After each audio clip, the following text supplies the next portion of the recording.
Y la canciller de Venezuela, Delcy Rodríguez, solicitó la convocatoria urgente a una reunión extraordinaria de ministros de Exteriores de la Comunidad de Estados Latinoamericanos y Caribeños, la CELAC, para denunciar todos estos actos de violencia terrorista impulsados por la oposición venezolana.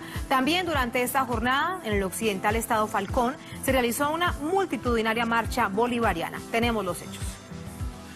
Durante el desarrollo de las actividades violentas a lo largo del mes de abril, funcionarios gubernamentales y activistas del Poder Popular han ofrecido a la opinión pública numerosas pruebas audiovisuales de la vinculación de la dirigencia opositora con los factores mercenarios que provocan destrozos y cobran vidas inocentes en las manifestaciones de la derecha, con la complicidad de los medios y agencias internacionales que responsabilizan al gobierno por tales actos y sus consecuencias. De acuerdo con las informaciones que divulgan los propios dirigentes de partidos opositores, la estrategia que impulsan pretende desgastar la capacidad de resistencia del pueblo y el gobierno, haciendo inviable el normal desenvolvimiento de las actividades productivas en el país, con la intención de hacer colapsar al gobierno y asaltar el poder de manera violenta.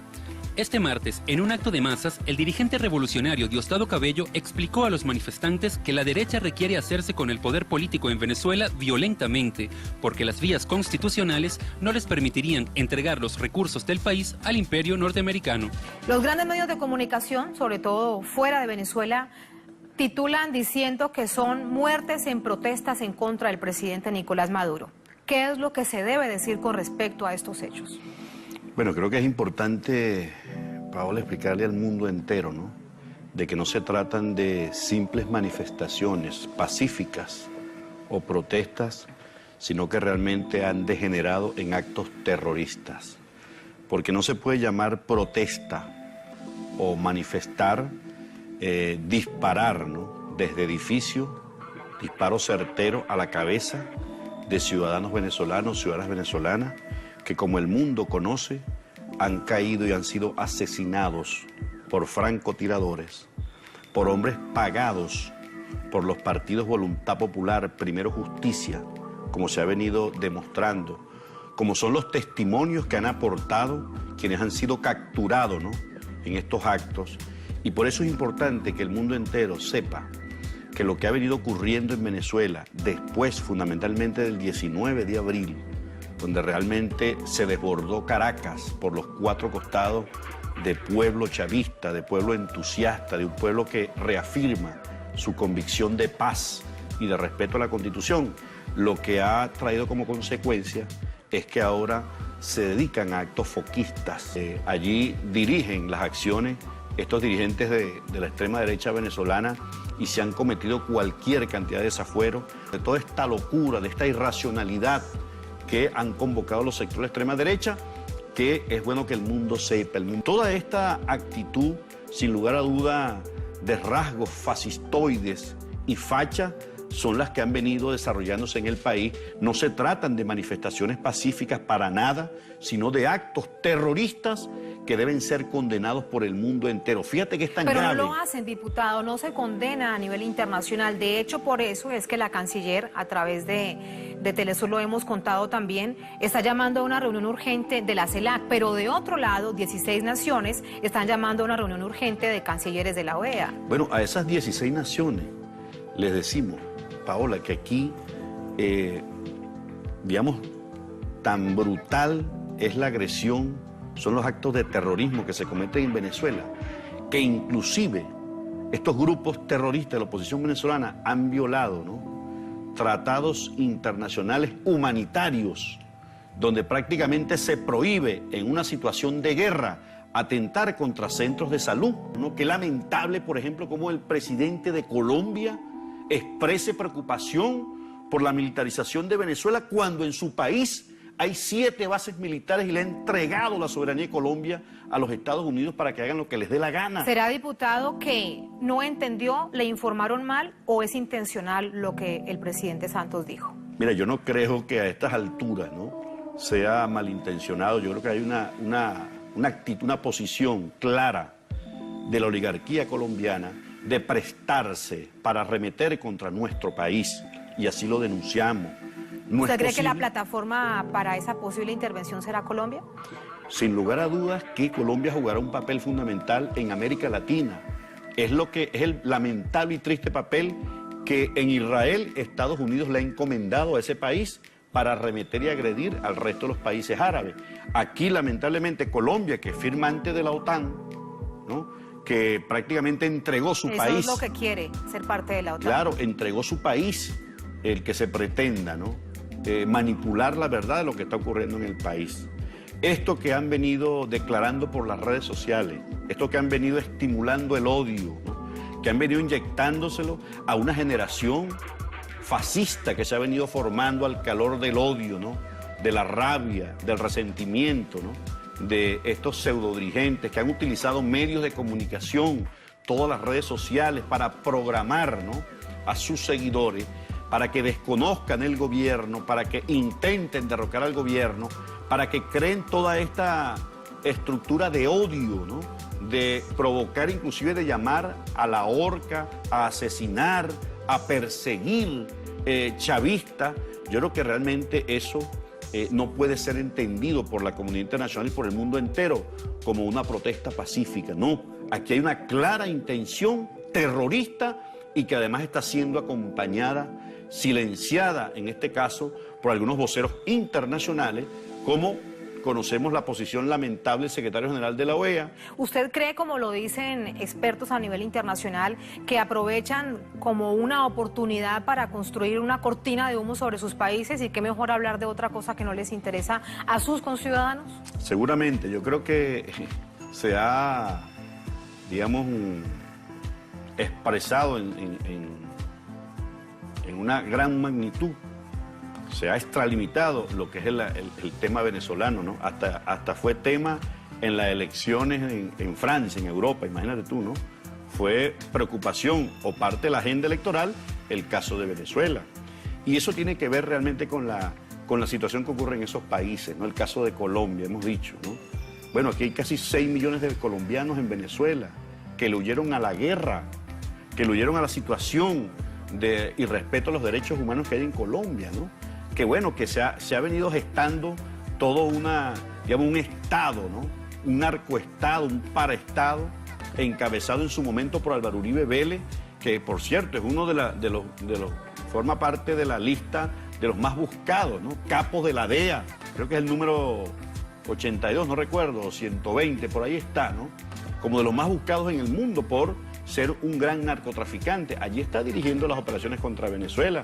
El caso de los países que citamos, el caso de México, el caso de Perú, el caso de Macri en Argentina, ¿no?, el caso de Brasil, un presidente que llegó por vía de un golpe de Estado de facto, hablándonos del respeto a los derechos humanos y la Constitución. Y llamando a elecciones generales de manera anticipada, diputado. ¿Es posible hablar de ese tema en Venezuela? ¿Realmente es necesario o esto pasaría por entender lo que pasa realmente en Venezuela? Es bueno explicarle al mundo que quien ha retrasado la elección que están pendientes, que son las elecciones regionales, ¿verdad?, de gobernadores y alcaldes, ha sido la propia oposición venezolana.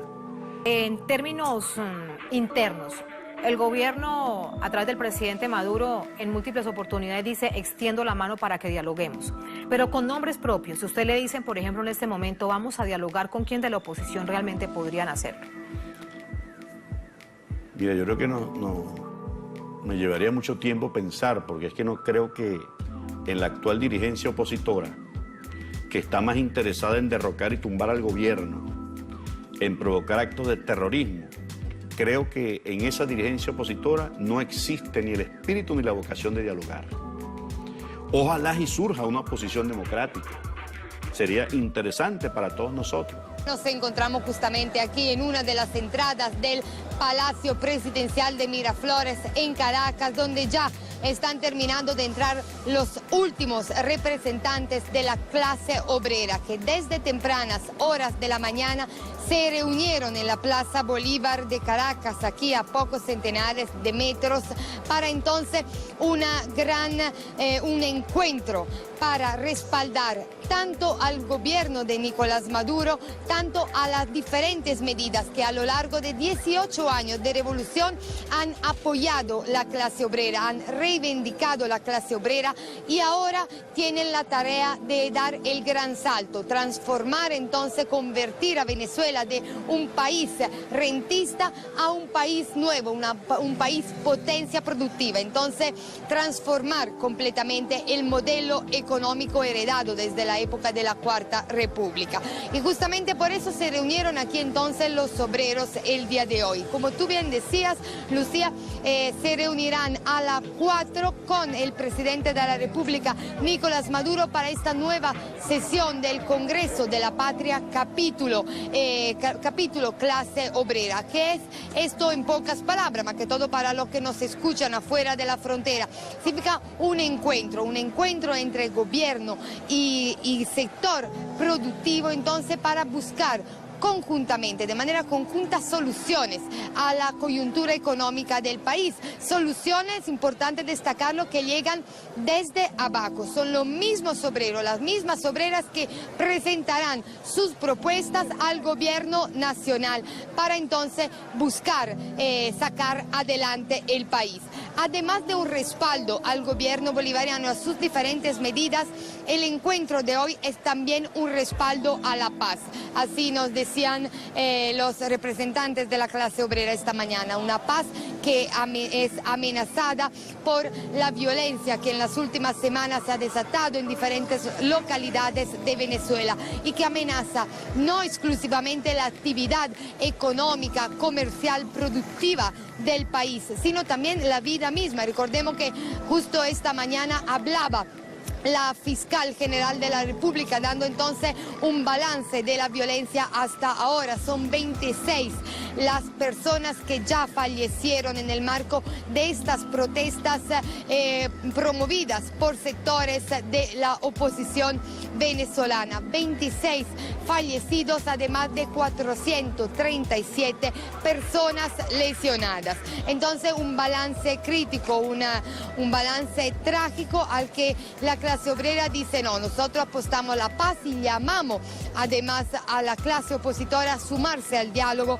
al que siempre llama el gobierno nacional. Justamente ayer recordemos que el presidente Nicolás Maduro, justo aquí en el Palacio de Miraflores, se reunía con el expresidente de República Dominicana, Leonel Fernández, miembro de esta comisión designada por UNASUR para acompañar el proceso de diálogo político promovido, impulsado por el gobierno de Nicolás Maduro, para buscar entonces una solución a la coyuntura política y económica que atraviesa el país, buscar entonces una instancia, consolidar una instancia de diálogo con factores opositores del país. Importante también destacar que el día de hoy hablaba también el ministro de Interior y Justicia, se refería a esta matanza, a este ataque perpetrado por sectores criminales, según las autoridades, contratados por factores radicales de la derecha política nacional en contra de un grupo de funcionarios de la gobernación de Mérida, entonces el estado Mérida fronterizo con Colombia. Y vamos entonces a escuchar lo que dijo el ministro de Interior y Justicia, Ernesto Reverol, a propósito de este ataque que entonces se figura como no un ataque de AMPA común, sino un ataque que tiene un fuerte tinte político y también un propósito bien claro. Adelante. Énfasis en esto porque lo que está ocurriendo hoy es parte de esa escalada permanente de la extrema derecha mundial, y en especial hoy, cuando vemos cómo ya se utilizan nuevamente el formato utilizado en anteriores ocasiones, como el 2002, se trata de utilizar precisamente a los jóvenes, a nuestras mujeres y hombres que se están formando en las universidades, que están en los distintos espacios, para colocarlos como carne de cañón y buscar generar una confrontación que permita o que les permita vender al mundo que estamos al borde de una guerra civil. Eso es lo que se ha intentado. ¿Con cuál es el objetivo? Buscar la injerencia, buscar el intervencionismo contra el gobierno venezolano. Ya que habla de este tema, digamos, de ese guión, ¿no?, que se repite en particular en este caso, cuando revisamos de repente la prensa internacional, hablando de periódicos en particular, revisamos de repente el Mercurio de Chile, revisamos el Comercio de Perú, vemos cómo son reflejadas o cómo es reflejada la situación en nuestro país. Según esos países, se utiliza sobre todo mucho digamos, la palabra estudiantes, ¿no? Jóvenes se movilizan, estudiantes se movilizan en protesta contra el gobierno del presidente Nicolás Maduro. ¿Son estudiantes las personas que han desarrollado estas acciones violentas en el país? Y si son los estudiantes utilizados como carne de cañón, así como lo dicen muchísimas personalidades a estas alturas. Fíjate, ellos han intentado, el esquema está montado primero bajo la captación de jóvenes, pero en especial tienen un grupo de mercenarios que tratan de llevar a jóvenes hacia unas movilizaciones que no tienen sustento en ninguna base, que responden a todo un plan que busca, por un lado, generar violencia y vender al mundo que el gobierno bolivariano no tiene control del país, no tiene control, el Estado venezolano está desarticulado y que está en un completo caos. Es todo el esquema que se aplicó en Siria, es todo el esquema que se aplicó en Afganistán, en Irak, y que nos lleva a todos los venezolanos y venezolanas a tener que hacer un análisis de mayor profundidad, más allá de la protesta como tal. Ese análisis está en qué se quiere generar, qué situación se quiere ver aquí, se quiere reflejar aquí. Mira, ya los esquemas con los cuales se desestabiliza un país o el objetivo no son los golpes militares tradicionales. Ya se utilizan otras variables, otros vectores. Tú puedes revisar todas las estrategias que se han utilizado contra Venezuela. El golpe financiero que se buscó y se insiste en vetar a Venezuela en los mercados internacionales para que pueda acceder a cualquier tipo de crédito o a cualquier tipo de financiamiento. El golpe de Estado ha estado montado en varias aristas y en especial en la económica. En esta arista, allí buscaron distorsionar nuestra economía y han hecho un daño. Ese daño ha generado unas heridas y han intentado capitalizar esas heridas para llevar al pueblo a un esquema de violencia. Afortunadamente, la mayoría del pueblo venezolano, la mayoría, inclusive de aquellos que nos pudieran estar adversando, no creen en la violencia. Y esos focos, porque ha sido una agenda de focos, esos focos violentos van a terminar quedar aislados y van a terminar aislándose. Y nosotros sí vemos con preocupación, en el marco de la democracia venezolana, haya un sector, una oposición que no se termine de desprender de la violencia y que va a terminar aislada y que va a tener que asumir la responsabilidad de estas muertes. Ni se hace responsable ni se desprende de los actos violentos.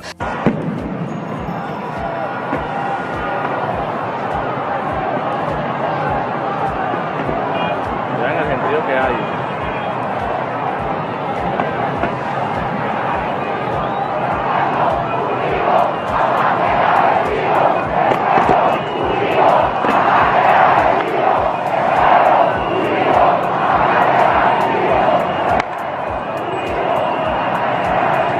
Vean esto, vean cómo está la marcha y vean cómo viene la represión. Allá vienen, allá arriba. Miren cómo caen las bombas a la gente. Han llegado los extremistas al imperio.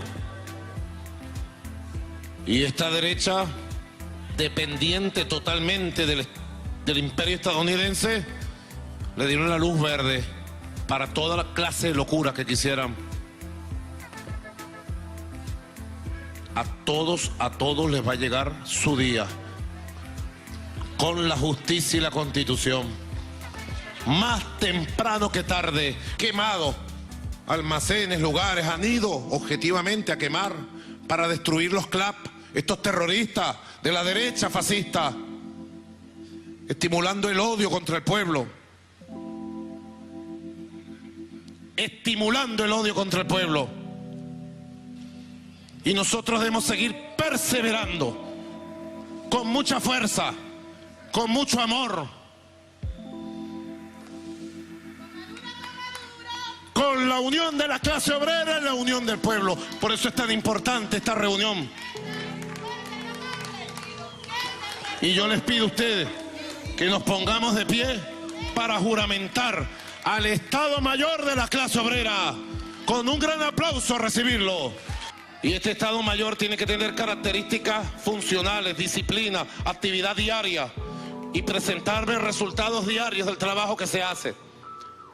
Y activarse desde ya a derrotar las guarimbas, a derrotar el golpe de Estado y a que triunfe en Venezuela la clase obrera, la revolución bolivariana, el pueblo pobre, el pueblo trabajador.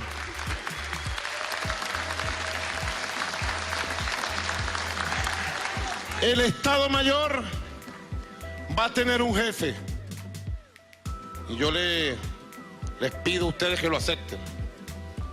Yo personalmente voy a asumir la jefatura del Estado Mayor de la clase obrera del Congreso de la Patria.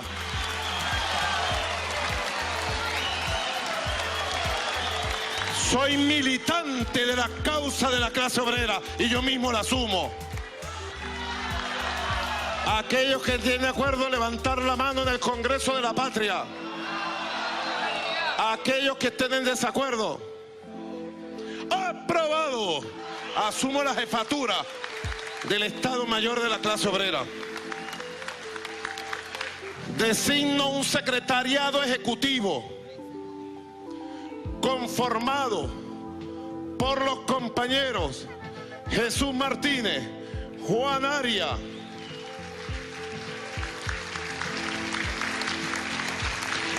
Francisco Torrealba,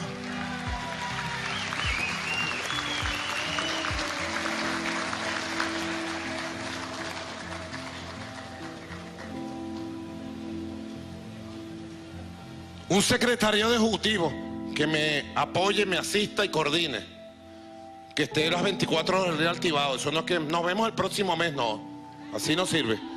Todos los días, porque estamos en batalla. Batalla intensa, compadre, por la conciencia, por la verdad, por el futuro. Batalla intensa. ¿Juran ustedes asumir el plan para derrotar el golpe de Estado? Asumir el plan productivo para recuperar la economía de Venezuela. Y asumir el plan de la patria para la construcción del socialismo. Y consolidar el Congreso de la Patria como el gran eje de fuerzas de la nueva época de Venezuela. ¿Lo juran ustedes? Si así lo hicieran, como lo van a hacer, que Dios, la patria y la clase obrera se lo reconozcan. Si no, que se lo exijan. Quedan ustedes juramentados como el primer Estado Mayor de la clase obrera venezolana. Vayan por los caminos. Vayan a darle la mano y el abrazo a los trabajadores y trabajadoras y a demostrar que la revolución bolivariana en la clase obrera es mayoría, es alegría y somos el legado de Hugo Chávez Frías. ¡Que viva la clase obrera venezolana! ¡Que viva el Congreso de la Patria! ¡Que viva el 1 de mayo obrero y socialista! ¡Hasta la victoria siempre!